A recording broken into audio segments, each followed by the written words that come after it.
देखो अब है आगे Hilbert transform. The finite Hilbert transform of a function G phi is usually defined as F of theta is equal to 1/पाई 0 से star pi sine of theta cos theta minus cos phi G of phi D phi first. इसे लिख सकता है H of ji of phi. ठीक है, याद रखना है। फिर इन्वर्स है, इन्वर्स में जी ऑफ थीटा हो जाएगा इज इक्वल टू 1/पाई 0 से पाई। जहाँ जहाँ थीटा है वहाँ वहाँ तो फाई, और जहाँ फाई था वहाँ क्या हो जाएगा थीटा। देखो sine phi cos phi minus cos of theta. अब जब पहले था तो यहाँ क्या था जी, अब इन्वर्स है तो यहाँ क्या हो जाएगा f phi D phi plus साथ में ये टर्म और एक्स्ट्रा आएगी 1/5 0 से पाई डी फाई सॉरी जी फाई डी फाई। ये हो गई इक्वेशन नंबर सेकेंड। एक है फर्स्ट एक है सेकेंड। ठीक है, अब देखो इसे क्या लिखेगा h inverse of ji of phi. वो एच ऑफ जी फाई थी, ये क्या है h inverse g of phi. जो फर्स्ट और सेकंड इक्वेशन है ये हिल्बर्ट ट्रांसफॉर्म की फर्स्ट फॉर्म है और इनवर्स है उसका। ठीक है, फर्स्ट इक्वेशन जो है वो फर्स्ट फॉर्म हो गई, सेकंड इक्वेशन जो है वो इनवर्स हो गई। It is clear from first and second that, देखो कह रहा है अगर एफ के अंदर मैं थीटा की जगह माइनस थीटा रखूँ तो माइनस ऑफ एफ थीटा, यानी एफ थीटा क्या है एक ओड फंक्शन है। कैसे है, सिर्फ थीटा रिप्लेस करना है ना। देखो थीटा नीचे कोस थीटा करूँगी तो कोस ऑफ माइनस थीटा क्या होता है कोस थीटा वापस से, और साइन ऑफ माइनस थीटा से क्या बाहर निकलाएगा माइनस। तो इसीलिए एफ थीटा क्या हो जाएगा minus of F theta. And g of minus theta क्या है जी थीटा, यानी जी कैसा है एक इवन फंक्शन है। कैसे, देखो जी की वैल्यू ये है। अब देखो यहाँ साइन के अंदर तो फाई है तो कुछ नहीं करना, यहाँ भी फाई है कुछ नहीं करना। यहाँ कोस में अगर थीटा की जगह मैं माइनस थीटा करूँ तो वापस क्या रहेगा कोस थीटा, तो कोई फ़र्क ही नहीं पड़ा। इसीलिए जी ऑफ माइनस थीटा किसके बराबर है जी ऑफ थीटा के। इसे क्या बना दिया इक्वेशन नंबर थर्ड। अब कह रहा है कि f1 थीटा मान लो किसके बराबर है माइनस ऑफ एफ थीटा के। ठीक है, अब f1 थीटा को चेक करेगा ओड फंक्शन है या इवन। अब f1 में थीटा की जगह क्या कर दिया माइनस थीटा, माइनस थीटा करेगा तो माइनस एफ ऑफ यहाँ क्या हो जाएगा माइनस थीटा। ठीक है, और अब एफ ऑफ माइनस थीटा की वैल्यू क्या थी माइनस एफ थीटा, तो इस एफ ऑफ माइनस थीटा की जगह क्या रख दिया minus F of theta. Minus minus क्या हो गया प्लस, f1 माइनस थीटा की वैल्यू क्या आ गई एफ ऑफ थीटा। इसे क्या मान लिया इक्वेशन नंबर फिफ्थ। अब फिफ्थ को यूज़ कर लेगा कहाँ फोर्थ इक्वेशन में। ठीक है, वी गेट यहाँ यूज़ कर लिया ना। ठीक है, f1 theta is equal to minus of f of theta की वैल्यू मेरे पास क्या आ गई है अब f of theta is equal to f1 minus theta. अब इस एफ थीटा की जगह रख दो माइनस, एफ थीटा की जगह क्या रख सकती हूँ f1 of minus theta, f1 of minus theta. ठीक है, अब एक तरह से क्या कर दिया दोनों तरफ माइनस से मल्टीप्लाई कर दो। माइनस से मल्टीप्लाई करूँगी तो ये तो क्या हो गया प्लस, यानी f1 माइनस थीटा, ये क्या हो जाएगा माइनस, तो यानी माइनस f1 थीटा। यानी एक तरह से f1 थीटा क्या हो गया है एक ओड फंक्शन हो गया कि मैंने थीटा की जगह माइनस किया तो माइनस बाहर निकल आया। ठीक है, अब क्या करेगा पुट करेगा 1/पाई 0 से पाई जी फाई डी फाई की टर्म को सी, जो लास्ट वाली टर्म थी ना ये, इस वाली टर्म को क्या पुट कर लेगा सी कांस्टेंट एक तरह से। ठीक है, एंड लेकर चलो साथ में कि g1 थीटा किसके बराबर है जी थीटा माइनस सी के। ठीक है, जैसे f1 थीटा को लेकर चला था ना माइनस ऑफ एफ थीटा, ऐसे ही कह रहा है कि g1 थीटा को क्या लेकर चलेगा जी थीटा माइनस ऑफ सी। अब इसे चेक करेगा कि ये ओड फंक्शन है इवन फंक्शन है कैसा दिखेगा।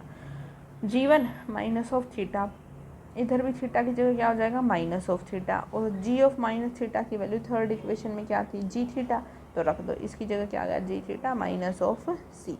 ठीक है, और जी थीटा माइनस ऑफ सी किसके बराबर था g1 थीटा के, तो इसकी वैल्यू क्या आ गई है g1 थीटा, यानी g कैसा फंक्शन हो गया है g1 इवन। देखो मैंने माइनस थीटा किया लेकिन क्या आ गया वापस से g1 थीटा। ठीक है, देयरफॉर अब जो इंटीग्रल मैंने c के बराबर रखा था उस इंटीग्रल में यहाँ g की जगह क्या रख लेगा g1 थीटा, कि 1/पाई 0 से पाई g1 थीटा दी थीटा है। ये कैसा दिखेगा 1/पाई एज इट इज़ 0 से pi as it is. g1 theta की वैल्यू मेरे पास यहाँ क्या थी जी थीटा माइनस सी, वो वैल्यू यहाँ रख दी G theta minus C D theta. ठीक है, 1/पाई, अब दोनों इंटीग्रल अलग अलग कर दो, जी थीटा के साथ अलग और सी के साथ अलग, जी थीटा डी थीटा माइनस c/पाई 0 से पाई डी थीटा। अब ये वाला इंटीग्रल तो एज इट इज़ माइनस c/पाई एज इट इज़, थीटा का इंटीग्रेशन करूँगी तो क्या बनेगा डी थीटा का थीटा, और लिमिट कहाँ से कहाँ है 0 से पाई, तो इसकी जगह क्या आ गया पाई। इस पाई से पाई क्या हो गया कैंसिल, इस पूरे की वैल्यू मेरे पास क्या थी सी, क्योंकि मैंने लेट की थी कि इस पूरे की वैल्यू क्या है सी, बस यहाँ फाई था, अब मेरे पास यहाँ क्या है थीटा, तो सी माइनस सी क्या हो गया 0, यानी इस इंटीग्रल की वैल्यू मेरे पास क्या आती है 0 के बराबर, जिसे क्या नाम दिया है इक्वेशन नंबर 8। अब क्या कह रहा है, अब जो पहले वाला पार्ट था वो उठा लो, 1/पाई sine theta cos phi minus cos theta G1 phi D phi, ठीक है। अब साइन, क्योंकि दो पार्ट है ना इस तरह के, एक ये वाला है एक ये वाला, अब इस तरह वाला पार्ट चेक करेगा, ठीक है।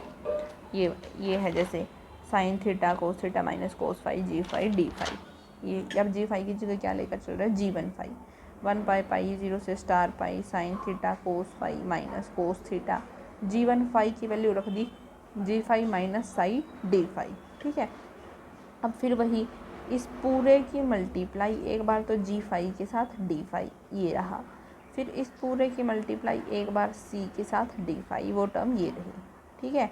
इसकी वैल्यू मेरे पास देखो माइनस एफ थीटा क्यों रखी है, क्योंकि यहाँ क्या है cos phi minus cos theta, ठीक है।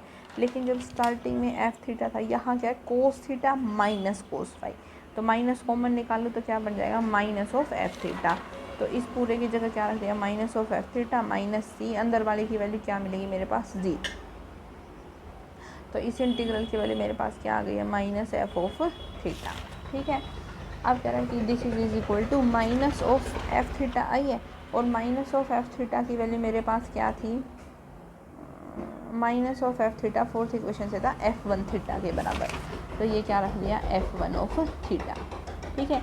अब देखो थीटा को ऐसे लिख सकते हैं ना 1/2 theta minus phi plus 1/2 theta plus phi, phi वाली टर्म से फाई वाली टर्म कैंसिल हो जाएगी, 1/2 थीटा प्लस 1/2 थीटा क्या बन जाएगा थीटा, ठीक है। पुट करो, वी हैव F1 थीटा कौन सी इक्वेशन में कह रहा है 9th में, यहाँ F1 थीटा किसके बराबर आया था, इस पूरे टर्म के बराबर आया था ना, यहाँ इस पूरे टर्म के बराबर, तो इस पूरे टर्म में रखेगा उसकी वैल्यू साइन ऑफ थीटा की जगह ये पूरा G1 फाई डी फाई, नीचे कोस ऑफ थीटा माइनस सिमिलरली यहाँ वैल्यू पुट करेगा, ठीक है। ये तो एक तरह से किसकी वैल्यू हो गई है कोस ऑफ फाई की, यहाँ थीटा वाली टर्म कैंसिल हो जाएगी, फाई बच जाएगा, cos phi minus cos theta, ठीक है।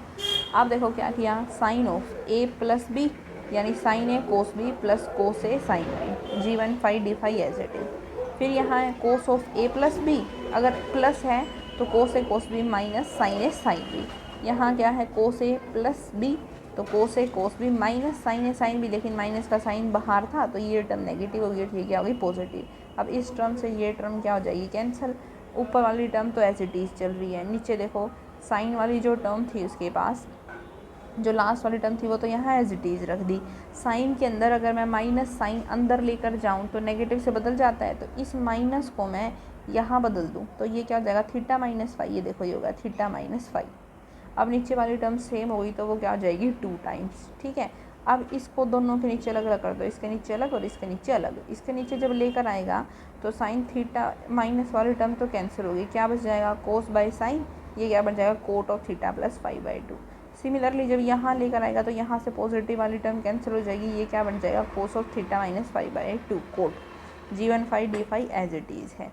अब F1 थीटा 1/2 पाई, अब इस पूरे को G1 फाई के साथ अलग, फिर इस पूरे को G1 फाई के साथ अलग, इक्वेशन नंबर क्या बन जाएगी 10th। In the first integral of 10th, इसके अंदर जहाँ पॉजिटिव वाली टर्म है ना वहाँ फाई को किससे रिप्लेस कर देगा माइनस फाई से, ताकि ये दोनों इंटीग्रल कैसे बन जाएं सेम। अगर सेम इंटीग्रल है तो 2 टाइम्स हो जाएगा, और बाहर वाले 2 को 0 से पाई ना रख कर कहाँ ले जाएगा माइनस पाई से पाई, ये किसकी वैल्यू हो जाएगी F1 थीटा की।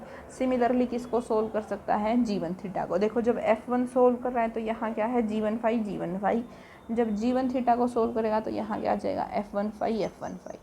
सेम वही इसके सेकंड इंटीग्रल में जहाँ पॉजिटिव का साइन है वहाँ क्या ले आएगा थीटा की जगह फाई की जगह माइनस फाई रिप्लेस कर देगा, तो ये भी सेम बन जाएंगे, तो 2 टाइम्स हो जाएगा। 2 को इंडल्ज करने के लिए 0 से पाई ना रखकर माइनस पाई से कहाँ ले जाएगा पाई तक, ये क्या बन गई 13th। एक इक्वेशन तो है जो F1 थीटा की वैल्यू दे रही है 11th, एक इक्वेशन है जो 1 थीटा की वैल्यू दे रही है 13th। Equation 11th and 13 give the second form of finite Hilbert transform.